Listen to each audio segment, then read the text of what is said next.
And action. How y'all doing? I'd like to greet you all with the greeting words of peace, the universal greeting words of peace. We say in Arabic, Assalamu alaikum. That means peace be upon you in English.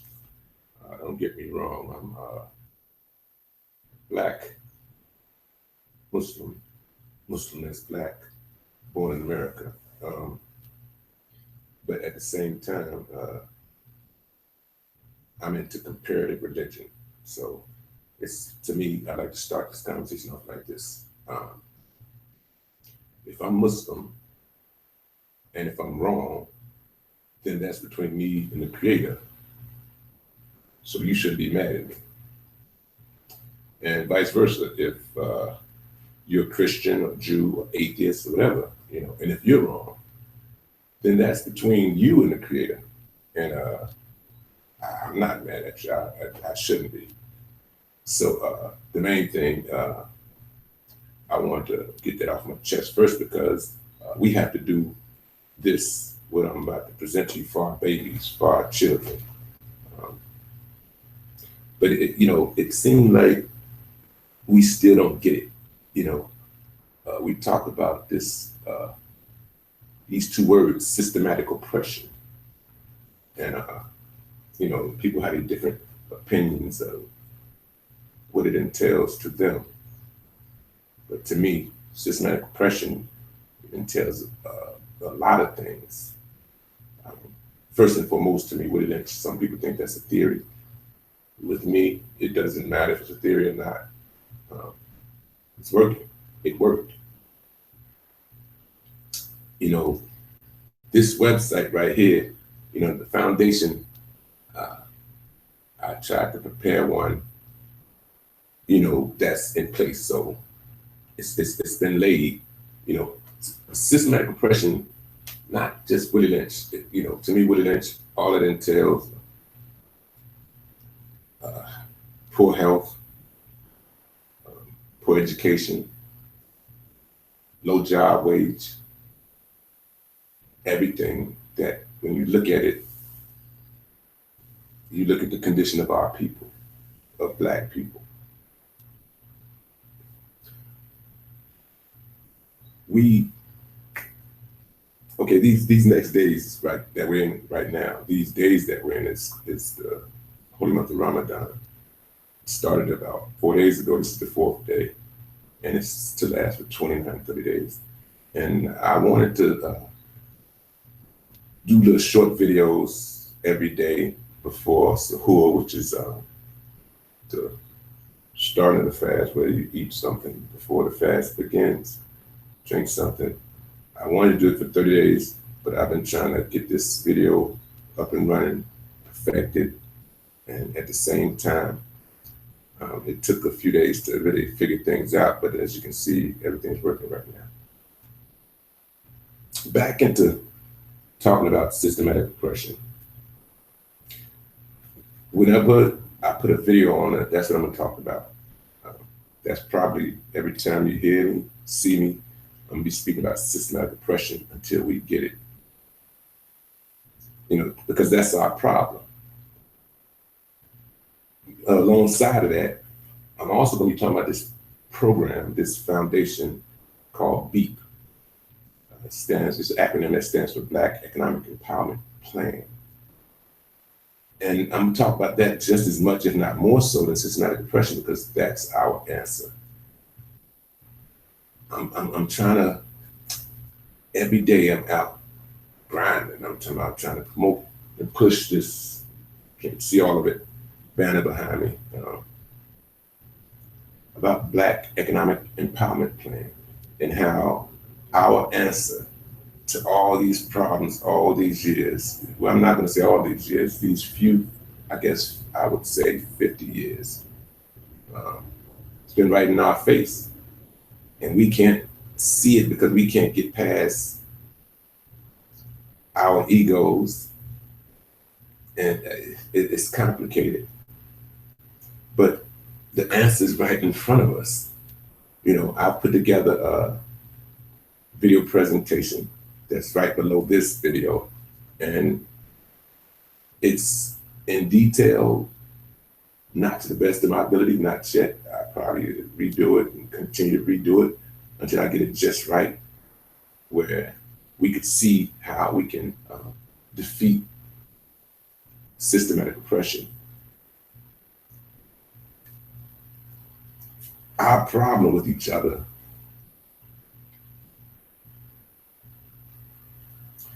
is us trusting each other. So we have to come together and put something in place where it leads to trust factor. This video here, along with this presentation, the B.E.E.P Foundation, everything is an attempt to try to connect with like minds, because like minds attract like minds. I'm trying to reach out to our people that's in position that has, have the finance to break off a little something to put inside this foundation that I'm trying to produce for us as a people. And it's B.E.E.P is a nonprofit organization, but at the same time, I'm trying to put it in a position where we'll create an economic system, massive wealth that continues to grow into this one centralized location where it just grows. And from that location, we'll create our jobs. Money is never leave that account. It just continues going to that account, and it's going to be 13 directors that's over that account, and can't no money move or leave out of the account without 13 signatures. And not leaving out of the account, but to be accessed in order to create the businesses, that the businesses will provide jobs for the communities, and the profit from those jobs will pay back the money and go right back into the account as a profit, swelling the account to be able to put it in a position to create more jobs. Likewise, the video presentation goes more into detail with that. Right now, I'm trying to just give the overview of what I see and what I've been seeing for quite some time concerning, our coming up out of the condition that we're under. Systematic oppression is a system that oppresses a certain people, and in our case, us, because we're still trapped, we're still enslaved to the system. And the system consists of everybody except us, because we purchase products and goods from Caucasians, from Chinese, the Japanese, the Mexicans, the Arabs. We purchase from everybody, and none of them purchase anything from us. Not even us. So we're enslaved to that system. And the only way that we can help ourselves, the only way we can come up out of that situation, is we have to create a system ourselves, our own system, our own economic system, so that we can get out from under that system. And that's the only way that it can be defeated. Any other way, whether we make it through the cracks and become a millionaire or billionaire, then we're still enslaved to that system, because the money that we spend continue to feed that system. And we need to create our own. No one is talking like this. No one's talking about creating our own system. We have certain individual entities that produce other different organizations. We had Million Man Marches, and they generated money, but at the same time, it didn't generate a system, where from that money, we created jobs for our people, and the profit from that continued to go back into that system, because it seems like one individual would be over the system, and the individual would be worth so much money, and the people under that system right there really don't benefit from it. Another example, we had an individual call out for needing $5 million in order to create an all-black school, all-boy black school. And they raised the $5 million. They got the $5 million, but it's still no school. And that person's worth about $5 million. We have our people producing jobs overseas. Well, not jobs, and it might be jobs too, but all-girls school overseas in Africa. we forget about here. You know, the benefit that we can reap if those individuals had to collectively pool their resources and put their income into one single account. And even if they put their money in an account and they were attached to the account, their money is an account, their name is overseeing account, all of them collectively, where nothing can happen except with all of the signatures, so that no one can actually break off and do what they want to, you know, rip the others off. You know, it brings to mind to me verse from the Bible. It goes, and I'm going to paraphrase it, something like, the first shall be last and the last shall be first. Okay, we know who the first were the Black people, and I don't say that boastfully. I mean, it's just actual facts. But we were created first for a reason. You know, we were put in position to be mastered by the last. And we can all agree that the last are the Caucasians. They're the youngest on the planet. And that's not to belittle them. It's just the order and the way things are. But if you look at it, you know, we were created last and we were tried and perfected. I mean, excuse me, my fault. We were created first, but we were tried and perfected by the last, meaning that they took us through hell. You know, when you look at slavery and, you know, the condition that it turned out to be, you know, we kill each other, we don't like each other. And all that, you know, wasn't just by accident. You know, it was a system that was put in place in order to bring about this system to cause us to, you know, not even care for ourselves. So if you look at it, that last that came about tried us. We've been brought through a hellfire, but for a reason, because from that, we're supposed to bring about perfection. Now,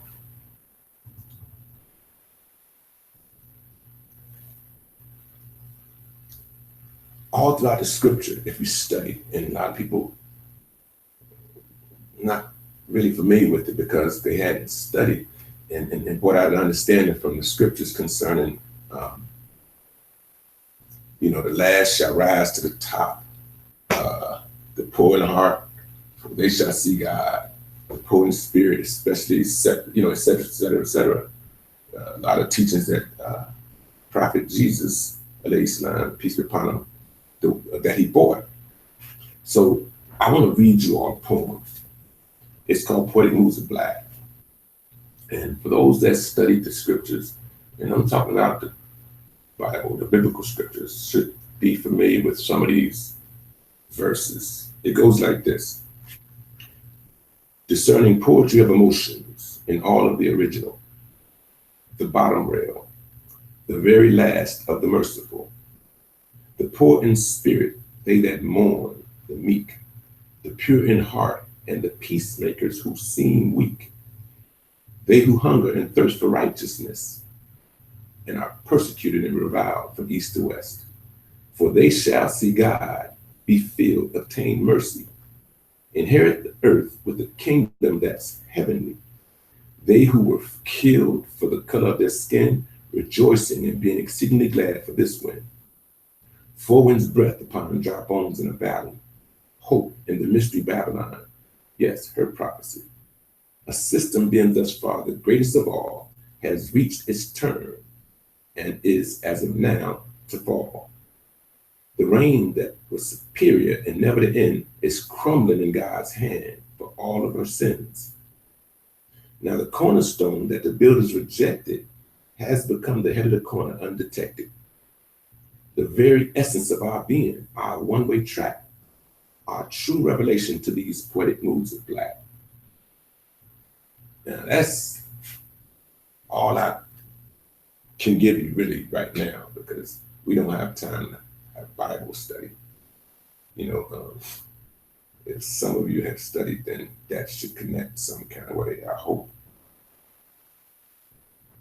But we continue time and time again, we keep going back and forth, begging for something that was always we've always had within us. We go and we beg for equal rights. We go and we beg for higher wages. We go and beg for better health care. And Trump is putting us in a position right now where he's just ripping us. And no one's coming forward with any type of answers except voting, rallying, going to the White House and protesting. But when God sent Moses when he sent Moses to Pharaoh, he didn't send him to beg and protest. He sent him in to demand. And God said, let my people go.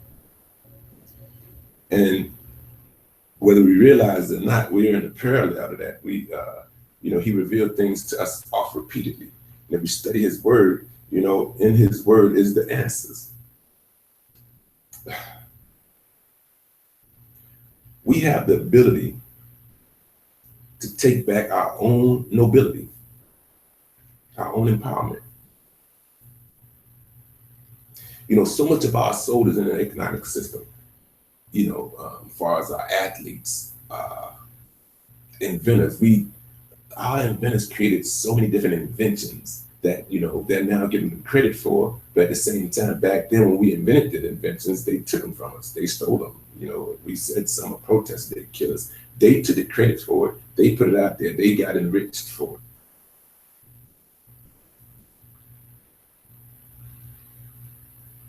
Don't that make you think? I would have said angry, but we trying to get past that.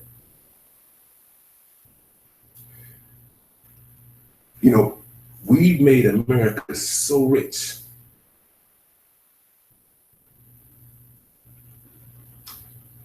At the same time, we made everybody rich. This is a time that we can enrich ourselves if we only come to understand what we have to do. I'm begging and pleading for us to review this Black Economic Empowerment Plan, just review it and just give your opinion or whatever, because if all of the churches, the Black clergy, the masjids, the Black synagogues, the Black businesses, if all our people came together and we turned around and put $1 into the foundation, not so much as $1, at the very least $1, but the foundations, the churches and stuff give 1% of what they have and put inside the foundation to make it swell, to make it grow, to produce jobs. All Black owned grocery store, biggest Publix or something like that in our community. Then we can turn around and put it out and our people know that that's Black owned and we support that. We go to those grocery stores and we buy our food from those grocery stores and empower the economy of that store where it pays back what was needed to put it together, and the profit from it goes back into this account. That money never leaves this account and continue to swell and grow. We can push these mom and pop stores up out of our neighborhoods. And they'd have to go back to Saudi or Kuwait or China or Europe.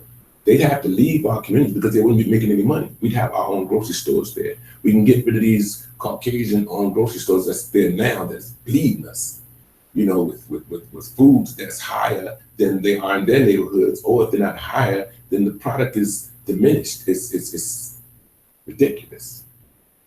We could create our own car lots and, barber shops, because we have a lot of Black barbers, but a lot of them work in commercial barber shops and very few own their own barber shop.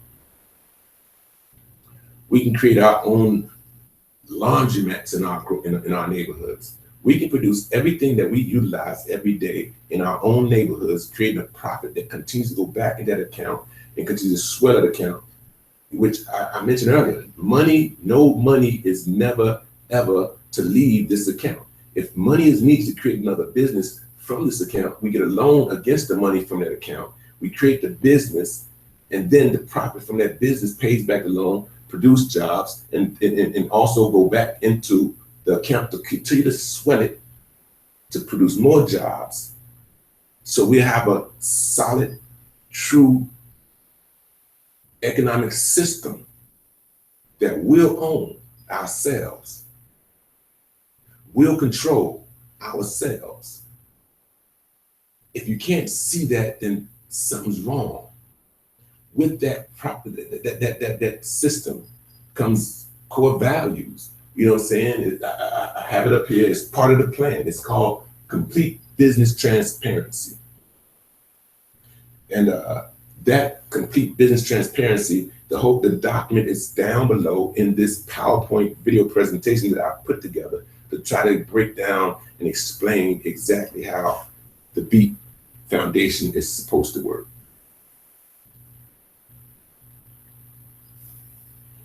With the right economic system, we can defeat systematic oppression.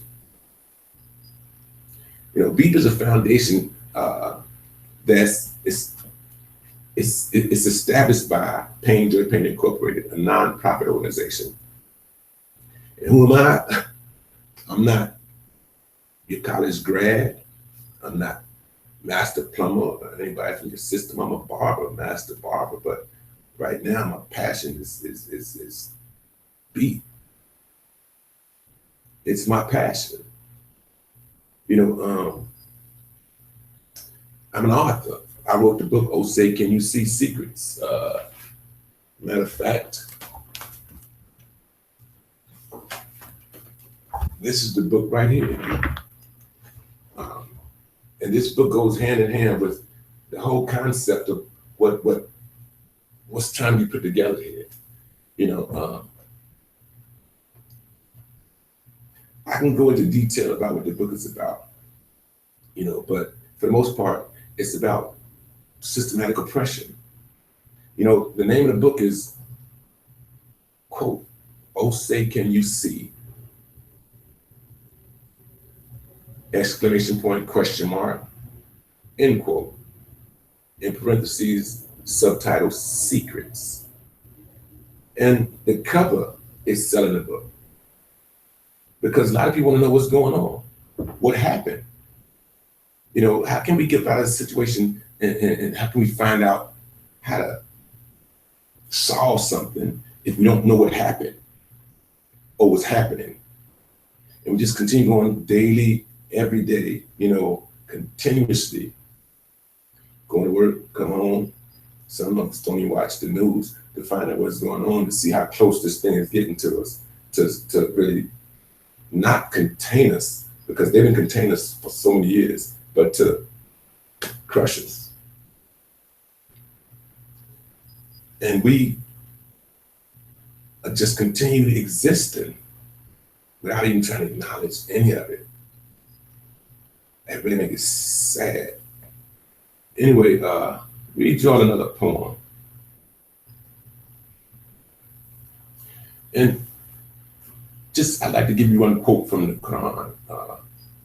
What God says, Allah says, oppression is worse than slaughter.